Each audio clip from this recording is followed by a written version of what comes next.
Jamshed road पर गैर कानूनी तामीरात का केस। Director general Sindh building control authority deputy director Jamshed town को notice. Advocate general Sindh builders Feroz को भी notice. Plot number 810 Jamshed road number 1 पर जारी तामीरात रखवाई जाएँ। इरफान अजीज़ एडवोकेट का मौक़िफ़ सामने आया। मज़ीद तफसीलात बिलाल अहमद से। बिलाल बताइएगा क्या तफसीलात हैं।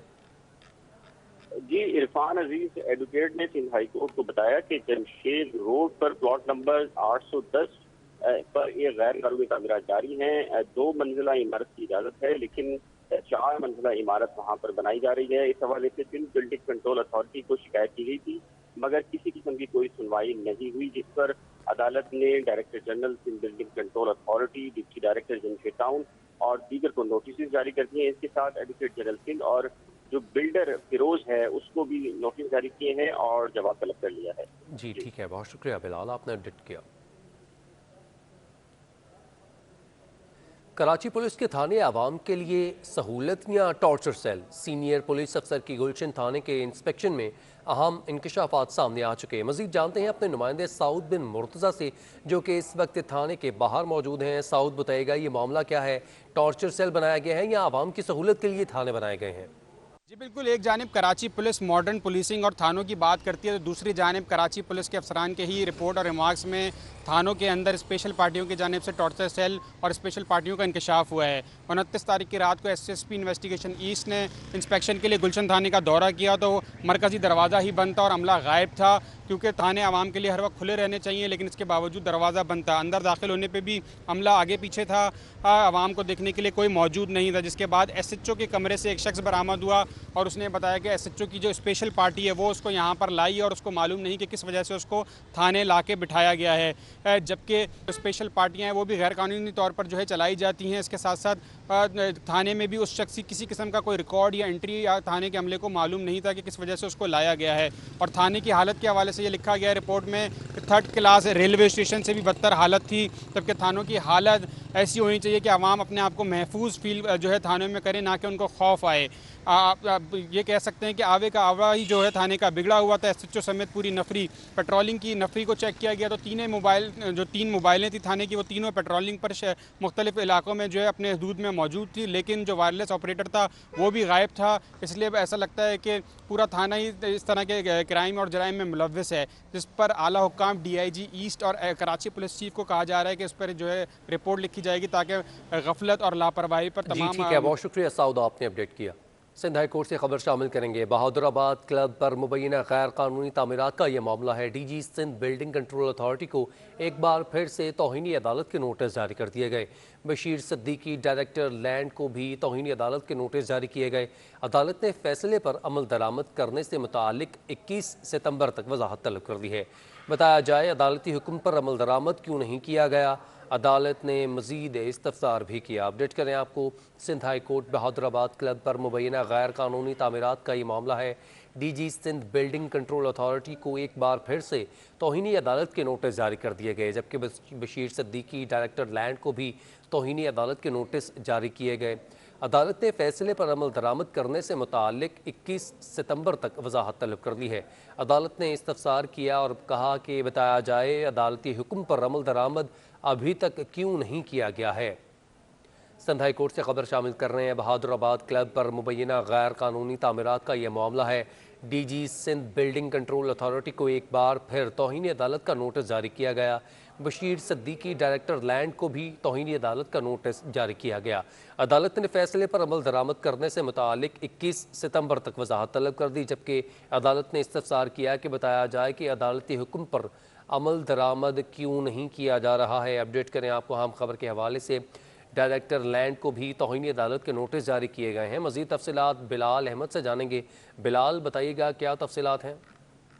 जी, बहादुराबाद क्लब पर मुबैना तौर पर गैर कानूनी तामीरात का ये मामला है, जिसके खिलाफ आज दरखास्त समाअत हुई। DG Sindh building control authority को एक बार से तौहीनी अदालत के नोटिस जारी कर दिए गए हैं। इसके साथ ही बशीर जो डायरेक्टर लैंड है उनको भी तौहीनी अदालत के नोटिस जारी किए गए हैं। खलील अहमद सिद्दीक एडवोकेट हैं, उन्होंने अदालत को बताया कि अदालत गैर कानूनी तामीरात गिराने का हुक्म दे चुकी है, लेकिन उसके बावजूद का हुक्म कार्रवाई नहीं कर रहे, लिहाजा मुतलका हुक्काम के खिलाफ अदालत की कार्रवाई की जाए। जी ठीक है बिलाल, आप हमारे साथ ही मौजूद रहिएगा। लायंस एरिया में रफाई प्लॉट्स पर बाड़ा मार्केट बनाने का ये मामला है। Chairman Lions area redevelopment project director से जवाब तलब किया गया है, जबकि डीजी केडीए और कमिश्नर कराची से भी जवाब तलबी की गई है। तफसीलात बिलाल अहमद से। बिलाल, अपडेट कीजिएगा, ये क्या मामला है?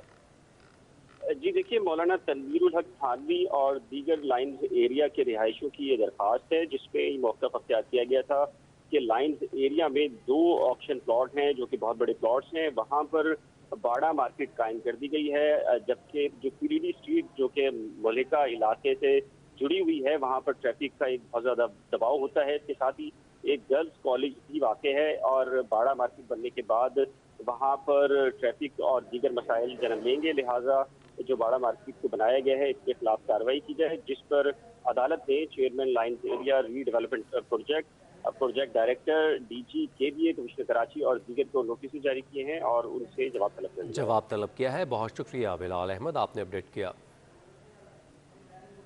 मौसम के हवाले से बात की जाए तो कराची वालों को आइंदा 2 रोज़ शदीद गर्मी का सामना करना पड़ सकता है। महकमे मौसमियात ने खबरदार कर दिया, साथ ही बारिश की भी नवीद सुना दी है। तफसीलात जानते हैं हमारे नुमाइंदा रबिया खान से, जो कि इस वक्त चीफ मेट्रोलॉजिस्ट सरदार सरफराज के साथ मौजूद हैं। जी रबिया खान, अपडेट कीजिएगा, क्या कहना है चीफ मेट्रोलॉजिस्ट का? जी बिल्कुल, कल से नए मानसून सिस्टम का आगाज़ हो रहा है, जिसके तहत कराची में भी बारिशों का इम्कान है। कब तक कराची में बारिशें होंगी, बात करते हैं। हमारे साथ मौजूद हैं चीफ मेट्रोलॉजिस्ट सरदार सरफराज साहब। सरदार साहब, ये बताइएगा कि कब से बारिशों का इम्कान है और कितनी बारिशें हो सकती हैं? देखिए, इस वक्त low pressure area eastern India और उससे एडजॉइनिंग जो सेंट्रल इंडिया है वहाँ पर मौजूद है और ये मूव करता हुआ आगे कल तक राजस्थान पे पहुँच जाएगा।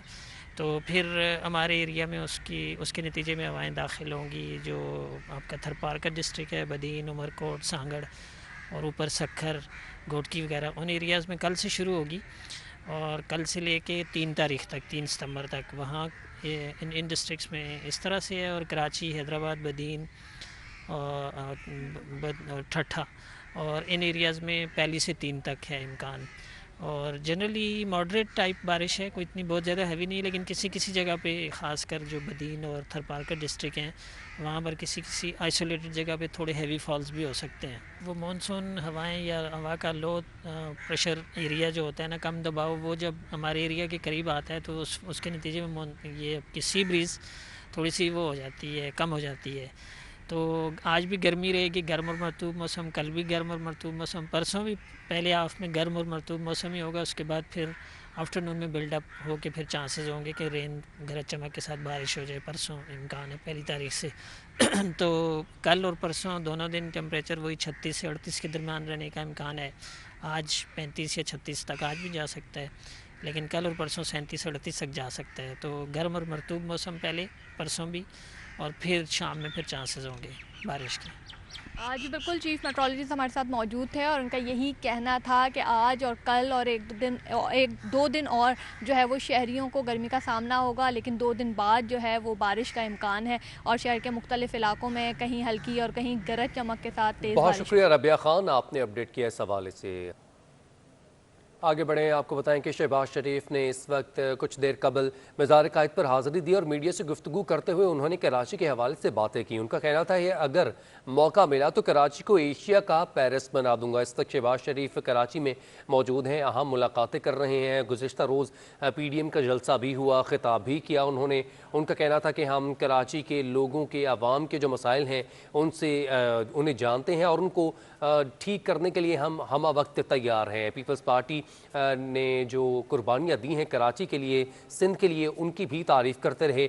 शहबाज शरीफ ने कहा कि अगर मौका मिला तो कराची को एशिया का पेरिस बना दूंगा। कराची जो है वो पाकिस्तान का एक ऐसा शहर है जो कि पाकिस्तान को सबसे ज़्यादा रेवेन्यू बना कर देता है, लेकिन उसकी के साथ सौतेली माँ जैसा सलूक किया जाता है। शहबाज शरीफ दीगर रहनुमाओं के साथ मीडिया से गुफ्तगू कर रहे थे। गुफ्तगू से पहले उन्होंने मज़ार कायद पर हाज़िरी दी और उसके बाद गुफ्तगू में उनका कहना था कि अगर मौका मिला तो कराची को एशिया का पेरिस बना दूंगा।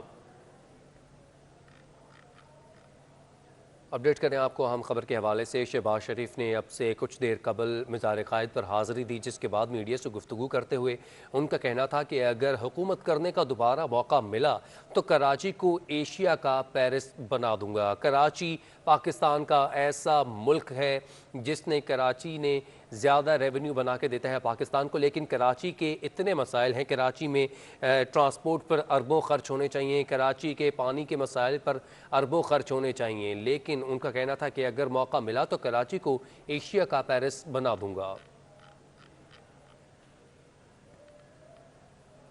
डॉलर की ऊंची उड़ान ने ग़ज़ाई अजनास की कीमतों को भी पर लगा दी हैं। दाल हो या चना, सब के नर्ख बढ़ा दिए गए। मज़ीद तफ़सीलात जानते हैं वसीम इफ्तिखार से, जो कि इस वक्त एशिया की सबसे बड़ी होल सेल मार्केट जोड़िया बाज़ार में मौजूद है।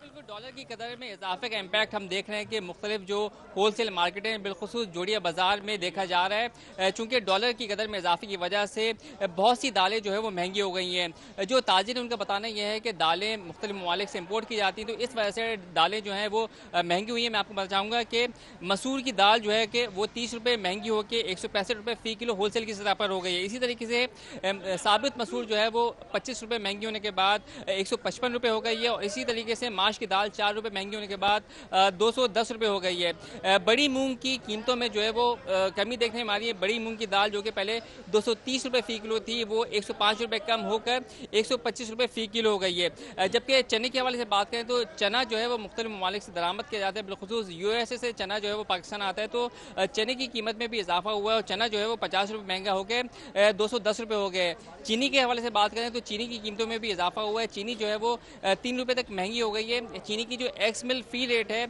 उसमें तकरीबन 3 रुपये 50 पैसे का इजाफा हुआ है, और एक्स मिल रेट जो है वो जो कि पहले 100 रुपये था वो अब 103 रुपये 50 पैसे हो गया। और इसी तरीके से अगर होल सेल में जो चीनी है वो पहले 102 रुपये थी, ताहम अब होल सेल की सतह पर चीनी जो है वो 105 रुपये फ़ी किलो हो गई है। जबकि रिटेल में चीनी जो है वो 110 रुपये फ़ी किलो से बढ़कर 115 रुपये तक पहुँच गई है। जो ताजिर हैं उनका ये कहना है कि तलब और रसद में फ़र्क की वजह से जो है वो महंगाई में इजाफा भी हुआ है, जबकि मेन इम्पैक्ट जो है वो डॉलर की कीमतों में इजाफे की वजह से हुआ है। और ये भी खदशा जाहिर किया जा रहा है ताजिरों की जानिब से कि डॉलर की कदर में अगर इसी तरीके से इजाफा जारी रहा तो महंगाई का एक और तूफान आएगा। जी ठीक, बहुत शुक्रिया वसीम, आपने अपडेट किया। आगे बढ़े, आपको बताएं कि इंटरबैंक में डॉलर की कदर में 23 पैसे का इजाफा हो चुका है। डॉलर 165.62 पैसे से बढ़कर 165.85 रुपये का हो चुका है। फॉरेक्स डीलर्स का कहना है कि अगर डॉलर की मज़ीद इसी तरह कदर बढ़ती रही तो मुश्किलात होंगी, महंगाई बढ़ जाएगी, और साथ ही साथ डॉलर की कदर में इजाफे के साथ आपको बताएं कि अशिया खरनोश और अजनास में भी महंगाई का सामना देखने में आ रहा है। 100 इंडेक्स में भी आज बेहतरी देखी गई, 200 पॉइंट्स का इजाफा हुआ है। अपडेट करें आपको इंटरबैंक में डॉलर की कीमत के हवाले से, जिसकी कदर में 23 पैसे का इजाफा हुआ है। डॉलर 165 रुपये 62 पैसे से बढ़कर 165 रुपये 85 पैसे हो चुका है। अपडेट करें आपको, डॉलर की ऊंची उड़ान जारी है, पाकिस्तानी रुपये की कदर मज़ीद कमज़ोर होती जा रही है। इंटरबैंक में डॉलर की कदर में 23 पैसे का इजाफा देखने में आया है, जबकि डॉलर 165 रुपये 62 पैसे से बढ़कर 165 रुपये 85 पैसे का हो चुका है। इंटरबैंक में डॉलर की कीमत के हवाले से आपको अपडेट कर रहे हैं। डॉलर की कदर में 23 पैसे का इजाफा हो चुका और डॉलर 165.62 से बढ़कर 165.85 रुपये का हो चुका है। डॉलर की कीमत में एक बार फिर से इजाफा देखने में आया, जिसकी वजह से पाकिस्तान में महंगाई की एक और लहर आ चुकी है। ग़ज़ाई अजनास की बात की जाए और दरामदी जो अशिया है उनकी कीमत में इजाफा देखने में आ रहा है। डॉलर 165.62 से बढ़कर डॉलर 165.85 पैसे तक बढ़ चुका है।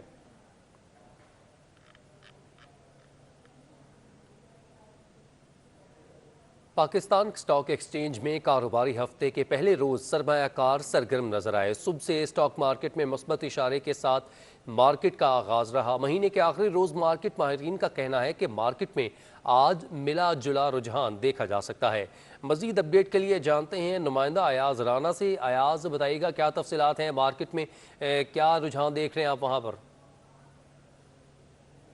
जी बिल्कुल, आज सुबह से हमने देखा कि मार्केट जब आज आगाज़ लिया अपना, तो उस वक्त से ही मार्केट में जो है मुस्बत रुझान जो है वो देखा जा रहा है।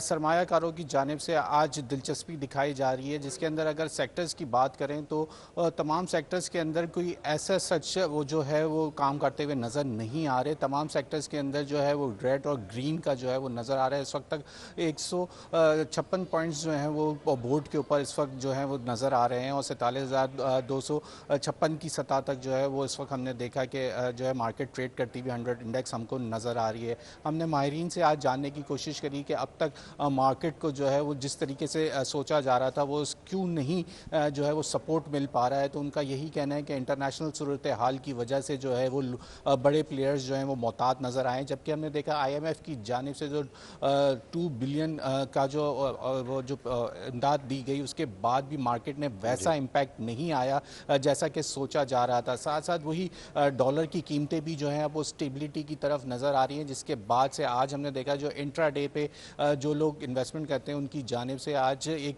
अच्छा रुझान देखा गया, जिसकी वजह से मार्केट को आज थोड़ी सपोर्ट मिली। लेकिन अब तक जो वॉल्यूम्स देखे जा रहे हैं वो इस तरीके से मौजूद नहीं है मार्केट के अंदर, जो कि अगर ज़्यादा होने चाहिए थे। कुछ देर कबल तक हमने देखा था, अब तक जो है वो तकरीबन 60 मिलियन शेयर्स का कारोबार के करीब लगभग नज़र आ रहा है 100 इंडेक्स के अंदर, जो कि इतना खुश आइन नज़र नहीं है। लेकिन फिर भी मार्केट ने आज ओवरऑल जो है अच्छी परफॉर्मेंस दी है सुबह से अब तक। माहिरीन का भी यही कहना है कि अगर इसी तरीके से दिलचस्पी जाहिर करते रहे छोटे प्लेयर्स भी, तो मार्केट आज हो सकता है कि एक मुस्बत रुझान के साथ जो है वो आज अपनी क्लोजिंग करे। जी, डॉलर की कीमत में भी आज इजाफा हुआ है 0.23 पैसे। ये बताएगा कि उसका मार्केट पे कोई असर पड़ा? देखिए, डॉलर की जैसे कीमत बढ़ती है तो जो इंट्राडे के जो काम करने वाले लोग होते हैं उनका इंटरेस्ट जो है वो इस तरफ ज़्यादा नज़र आता है, जिसके बायस हम देखते हैं कि यहाँ से जो पैसा निकल के जो इंट्राडे में काम करने वाले लोग होते हैं वो डॉलर की तरफ जो है मनी मार्केट का जो है वो रुख करते हैं, जिसके बायस इसका इम्पैक्ट हम ये देखते हैं कि जो इंट्राडे काम करने वाले हजरात होते हैं वो उनकी वजह से मार्केट के अंदर भी फ्लक्चुएशन हमको नज़र आती है। लेकिन ओवरऑल देखना यही जा रहा है कि आज क्योंकि महीने का आखिरी रोज़ भी है, जिसके बाद अक्सर ऐसा होता है कि मार्केट जो है वो थोड़ी प्रेशर में नज़र आती है। लेकिन हमने यही देखा था कि सुबह 200 से ज़ायद भी पॉइंट्स बोर्ड के ऊपर नज़र आए थे। उसके बाद जो है मार्केट में जो है वो सेलिंग प्रेशर नज़र आया, जिसके बाद अब तक 150 के लगभग जो है मार्केट परफॉर्मेंस अपनी दिखा रही है। अभी क्योंकि मिड डे है, कहा नहीं जा सकता कि मार्केट में मुस्बत रुझान देखने में आया। अयाज राना हमें अपडेट कर रहे थे, बहुत शुक्रिया। पाकिस्तान स्टेट ऑयल का माली बहरान मजीद संगीन हो चुका है। पावर सेक्टर समेत दीगर इदारों पर वाजिबात 374 अरब रुपए से तजावुज़ कर चुके हैं। दरामदी ऑयल LNG के वाजिबात भी 131 अरब रुपए की रिकॉर्ड सतह पर जा पहुँचे हैं। अपडेट करें आपको हम खबर के हवाले से, पाकिस्तान स्टेट ऑयल के माली बहरान मजीद संगीन हो चुके हैं। पावर सेक्टर समेत दीगर इदारों पर वाजिबात 374 अरब रुपए से तजावुज़ कर चुके हैं। मज़ीद तफ़सीलात अशरफ खान से। अशरफ, अपडेट कीजिएगा, क्या मामला है?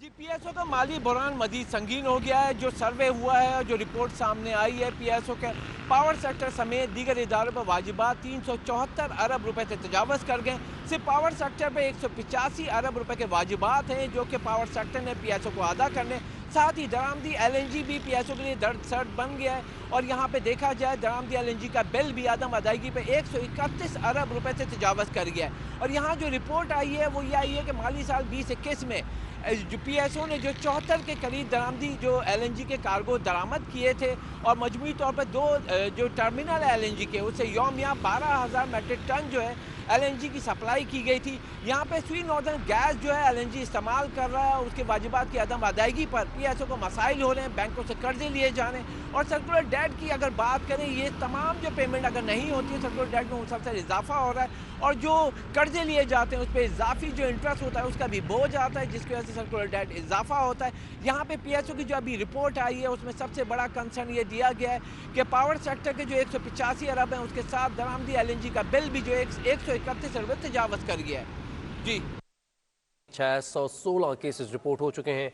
अपडेट करें आपको कोरोना वायरस की सूरत हाल के हवाले से। आज स्कूल्स तो खुल चुके हैं कोरोना वायरस की सूरत हाल को देखते हुए, लेकिन कराची में 24 घंटों के दौरान कोरोना वायरस के 616 केसेस रिपोर्ट हुए हैं। अपडेट करें आपको, गुज़िश्ता 24 घंटों में 1000 केसेस रिपोर्ट हुए।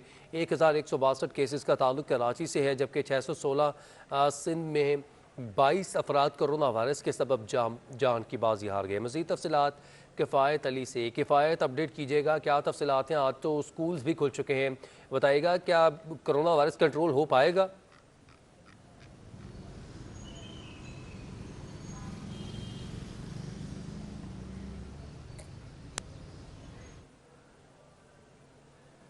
किफ़ायत अली शाह से रब्ता मुनक़ता हो चुका। नाज़रीन को अपडेट करें कि कराची में 24 घंटों के दौरान कोरोना वायरस के 616 केसेस रिपोर्ट हुए हैं। गुज़िश्ता 24 घंटों में 1000 केसेस रिपोर्ट हुए, जबकि केसेस का ताल्लुक कराची से जिनका है वो 616 है। सिंध में 22 अफराद कोरोना वायरस के सबब जान की बाजी हार चुके हैं, जिनमें से 20 का ताल्लुक कराची से था। मरीज़ की हालत तशवीशनाक जो है वो 871 है, जबकि 79 मरीज़ वेंटिलेटर्स पर ज़ेरे इलाज हैं। मज़ीद तफसीलात जानेंगे किफ़ायत अली से। किफ़ायत, बताएगा क्या तफसीलात हैं? कभी कोरोना वायरस की वैक्सीनेशन भी मौजूद है, लेकिन फिर भी कोरोना वायरस के केसेस कंट्रोल नहीं हो पा रहे। जी बिल्कुल, जब ये कोरोना वायरस आया था गुज़श्ता साल जून में जो हलाकतें हैं वो 913 अफराद जो हैं वो जांबाग हुए थे एक महीने में। उसके बाद से इतनी बड़ी तादाद में हलाकतें जो है वो एक महीने के दौरान नहीं देखी, लेकिन ये जो महीना है अगस्त का महीना इस साल का, और अभी एक दिन बाकी है, अब तक जो है कोरोना वायरस से सिंध में जो है वो हलाकतों की तादाद यहाँ पर 850 से तजावज़ कर गई है। ये सबसे ज़्यादा बदतरीन जो है वो महीना करार दिया जा रहा है कोरोना वायरस के हवाले से। ख़ास तौर पे अगर सिंध की बात की जाए, और सिंध में भी जो सबसे ज़्यादा जो कोरोना वायरस है वो उसके जो डेटा हमारे पास रोज़ाना की बुनियाद पे आता है कराची में। और अगर सिर्फ कराची में आपसे मैं डेटा शेयर करूँ कराची का गुज़श्ता एक हफ़्ते के दौरान का, एक हफ्ते के दौरान कराची में कोरोना की तशख़ीस के लिए 42,000 टेस्ट किए गए। इनमें से जो 5,000 अफराद थे वो कोरोना मस्बत थे, यानी कि उनको कोरोना था और कोरोना के मरीज़ थे, और ये काफ़ी बड़ी फिगर है। यानी कि अगर शरह के हिसाब से अगर बात की जाए 11.98% बनते हैं। लेकिन अब जो है वो क्योंकि गुज़श्ता रोज़ जो है वो जो शरह है वो 10 से थोड़ी सी कम आई थी, लेकिन अभी भी जो है वो 10 के अराउंड ही है जो मुतासरा केसेस की शरह है। तो रोज़ाना की बुनियाद पे तकरीबन 5 से 7 हज़ार के करीब टेस्ट किए जा रहे हैं। कोरोना की शरह जो है वो अभी भी 10 के आसपास मौजूद है, और गुज़श्ता एक हफ्ते के दौरान तो जो है वो 12% के करीब तकरीबन बनती है ये शरह। तो कोरोना जो है वो अभी ख़त्म नहीं हो रहा। अब एक साल के बाद दोबारा जब कोरोना आया तो सबसे बदतरीन जो वक्त है वो इसी महीने का ही है। आज 30 अगस्त है और अब तक जो है वो 850 से ज़्यादा हलाकतें हो चुकी हैं। कोरोना में गुज़श्ता 24 घंटों के दौरान कराची में 616 केसेज जो हैं वो रिपोर्ट हुए हैं, और ये काफ़ी तादाद है। अगरचे कम ज़्यादा होती रहती है, लेकिन कोरोना जो है वो कम नहीं हो रहा। बार बार इस चीज़ की ताकीद की जा रही है कि लोग जो हैं वो कोरोना से जो एहतियात की तदाबीर हैं वो अपनाएं। उसी सूरत में जो बच सकते हैं मास्क का लाजमी इस्तेमाल करें। हमने देखा अस्पताल ऐसी जगह जहाँ पे बिल्कुल सख्ती होती है कि अस्पताल में जो है वो लोग बगैर मास्क के दाखिल ना हो, लेकिन उसके बावजूद जहाँ पर हमने देखा बहुत सारे लोग ऐसे हैं कि जो कि बगैर मास्क के यहाँ पे जो है वो घूम रहे होते हैं। जब उनको डिपार्टमेंट में दाखिल नहीं होने दिया जाता तो वो उनको फिर मजबूरी की हालत में बाहर से मास्क खरीदना पड़ता है ताकि वो अंदर जा सकें। तो अपनी विल नहीं है, लेकिन मजबूरी के बाद जहाँ कहीं SOPs को फॉलो करना होता है वो लोग करते हैं। तो शहरियों में इस विल का पैदा होना बहुत ज़रूरी है कि एहतियात ज़रूरी है। एहतियात की सूरत में जो है वो हम कोरोना से बच सकते हैं। वैक्सीनेशन भी एक बड़ा अहम फैक्टर है। वैक्सीन के हवाले से भी जो है वो आगाही मज़ीद ज़रूरी है। अभी भी जो है वो वैक्सीन, बहुत सारे ऐसे अफराद हैं, लाखों अफराद हैं जो वैक्सीनेशन से महरूम हैं, तो उनको वैक्सीनेशन जो है वो इंतहाई अहम है। तो बहुत सारे मल्टीपल फैक्टर्स हैं जिससे हम कोरोना के बाद जो है वो बच सकते हैं। जी ठीक है, बहुत शुक्रिया किफ़ायत, आपने अपडेट किया। कराची के स्कूल में तालीमी सरगर्मियाँ बहाल हो चुकी हैं। वज़ीर तालीम लियारी के मुख्तलिफ स्कूलों के दौरे पर निकल पड़े। कहते हैं कि स्कूल्स में तालीमी सरगर्मियाँ बहाल रखने के लिए वैक्सीनेशन ज़रूरी है। मज़ीद तफ़सीलात जानते हैं नुमाइंदा सिटी 21 समीन नवाज से। जी समीन, अपडेट कीजिएगा। तालीम सरदार शाह आज स्कूल जब खुले हैं तो मुख्तलिफ स्कूलों के दौरे पर निकले हैं। सूरत हाल देखी है किस हद तक SOPs को फॉलो किया जा रहा है, स्कूलों में हाज़िरी की क्या पोजीशन है, इस पर हम बात करेंगे। सरदार साहब, आपने विजिट किया मुख्तलिफ स्कूलों का, जो सूरत हाल नज़र आई, तलबा की हाज़िरी देखी, कुछ स्कूल बहुत हमें मखदूश सूरत हाल में नज़र आए, इन सब पर क्या कार्रवाई मुमकिन है? देखें, बिल्कुल इस पर मेरे आने का मकसद ये था कि मैं अपनी आंखों से देखूँ और पूरा जो मेरा जो अफसरान है सेक्रेटरीज है, डीजी है, वो साथ थे। तो उनको भी मैं दिखाऊं, डायरेक्टिव जो देने हैं वहीं पे पास करूं कि कहाँ पे इमारत की सूरत हाल क्या है, इंफ्रास्ट्रक्चर की सूरत हाल क्या है, टीचर्स वैक्सीनेटेड हैं नहीं है। आज निकलने का मकसद ये था कि आज में हमारे पूरे अफसरान को हमने कहा हुआ है कि जितने भी फील्ड ऑफिसर हैं वो फील्ड में रहें। तो मैं नहीं निकलूँगा तो वो भी नहीं निकलते, तो इसलिए मेरा निकलना बहुत ज़रूरी था। और मैं रिपोर्ट लूँगा पूरे सिंध से, जितने भी डायरेक्टोरेट से हमारे, कि उनकी सूरत हाल वहाँ पर क्या है। अटेंडेंस पहला दिन है, इसलिए ज़ाहिरी बात है कि पेरेंट्स भी डरे हुए होंगे, कुछ बच्चे इतना अर्सा रहने के बाद जो है वो भी कहीं खेल कूद में मसरूफ़ होंगे, तो वो आ जाएंगे कुछ दिनों में जब स्कूल फंक्शनल हो जाएंगे और रेगुलर होंगे। तो बहरहाल वैक्सीनेशन की सूरत हाल काफ़ी खुशाइंद है, क्योंकि काफ़ी अमला प्राइवेट से लेके, आपने खुद भी विटनेस किया कि हम खुद उनके सर्टिफिकेट भी चेक कर रहे थे और थर्मो पे उनका अपना टेम्परेचर भी चेक कर रहे थे। तो ये सब चीज़ें मैं समझता हूँ कि वालिदैन और बच्चों के हक़ में हैं, हमें वो करना है। जी हाँ, अगर इस तरह रहा, अगर वैक्सीनेशन 100% हो गई तो फिर बंद करने का जवाब नहीं रहेगा हमारे पास। और इससे फ़ायदा ये होगा, पेरेंट्स भी वैक्सीनेशन करवा लें। मैं उनको भी आपकी इस चैनल के थ्रू रिक्वेस्ट करता हूँ कि खुदारा कर लें, क्योंकि आपके बच्चे स्कूल आ सकेंगे। और इससे हमारी सोसाइटी में ये होगा कि जितने ज़्यादा लोग वैक्सीनेटेड हो जाएंगे, वैक्सीन करवा लेंगे, तो हमें फिर ये लॉकडाउन और इन मुसीबतों से हमें छुटकारा मिलेगा। अगर तालीमी सरगर्मियाँ बहाल रखनी है, स्कूलों में बच्चों का तालीमी सिलसिला जारी रखना है और चाहते हैं कि फ़िज़िकली स्कूलों में बच्चे तालीमी सिलसिला जारी रख सकें, तो उनको वैक्सीन लाजमी करवाना होगी, वालिदैन को भी और स्कूल स्टाफ को भी। और आज इन्हीं तमाम तर चीज़ों को SOPs के फॉलोइंग के हवाले से विज़िट था, जिसमें ये कहा गया है कि अगर कुछ स्कूलों की हालत मखदूश है या वहाँ पर सूरत हाल जो है वो ख़राब है, तो उसका भी नोटिस लिया जा रहा है, कार्रवाई की जाएगी। जबकि स्कूलों के SOPs के हवाले से अगर कहीं कोई फॉलोइंग नहीं देखी गई तो उसके खिलाफ भी कार्रवाई की जा सकती है। जी।